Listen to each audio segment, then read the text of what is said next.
YCP NRI కార్యకర్త మాలపాటి భాస్కర్ రెడ్డిని నేను శంషాబాద్ ఎయిర్పోర్ట్ పోలీసులు అరెస్ట్ చేసి శంషాబాద్ ఎయిర్పోర్ట్ పోలీసులు విజయవాడ పోలీసులకు అప్పచెప్తే విజయవాడ పోలీసులు ఇంట్రాగేషన్ చేసి ఇవాళ మాలపాటి భాస్కర్ రెడ్డిని కోర్టుకు ప్రొడ్యూస్ చేశారు రిమాండ్ కోసం అని. ఇప్పుడు వైసీపీ వాళ్ళు గగ్గోలు పెడుతున్నారు, అక్రమంగా ఎన్ఆర్ఐ కార్యకర్తను అరెస్ట్ చేశారు అని చెప్పి. అక్రమంగా ఏం అరెస్ట్ చేయాలి, అసలు సక్రమంగానే అరెస్ట్ చేశారు.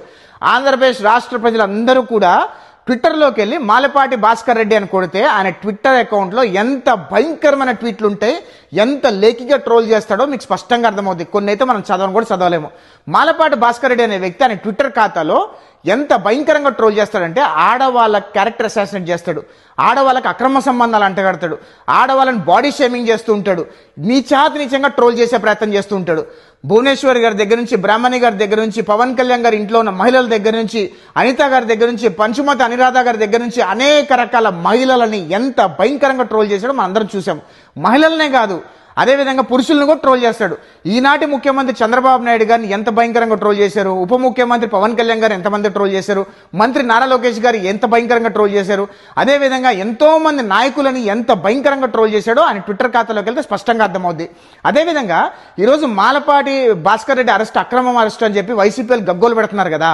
2023లో నేను నా తల్లి గారు ఎమర్జెన్సీలు ఉంటే తను చూడటానికి హైదరాబాద్లో అడుగు పెడితే నన్ను అక్రమంగా అరెస్ట్ చేశారు.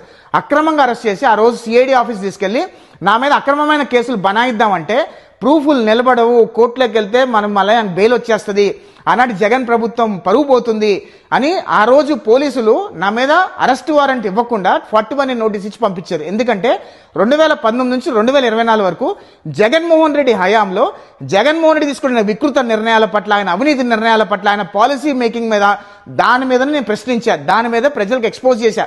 ఎక్కడా కూడా నేను నీచమైన కామెంట్స్ పెట్టలేదు, ఎక్కడ వాళ్ళ పార్టీ లేడీస్ని ట్రోల్ చేయలేదు, లేదా వాళ్ళ ఇంట్లో వాళ్ళని ట్రోల్ చేయలేదు, ఎక్కడ నేను చేయలేదు. నా టార్గెట్ వాజ్ జగన్ తీసుకున్న వికృత నిర్ణయాలు, ఆయన తీసుకున్న పాలసీలు, ఆయన చేస్తున్న అవినీతి పట్ల ఎక్స్పోజ్ చేసే ప్రయత్నం చేశా. దాది by rule of the law ఉంది కాబట్టి ఆనాడు పోలీసులు నన్ను అరెస్ట్ చేసి కోర్టుకు రిమాండ్ ప్రొడ్యూస్ చేయలేకపోయారు. ఆనాడు అక్రమ అరెస్ట్ అది. ఈ రోజు మాలపాటి భాస్కర్ రెడ్డి చేసిన వికృత విన్యాసాలు, ఆయన ఏ రకంగా అయితే అంత లేఖిగా నీచంగా ట్రోల్స్ చేశాడో దాన్ని సక్రమమైన అరెస్ట్.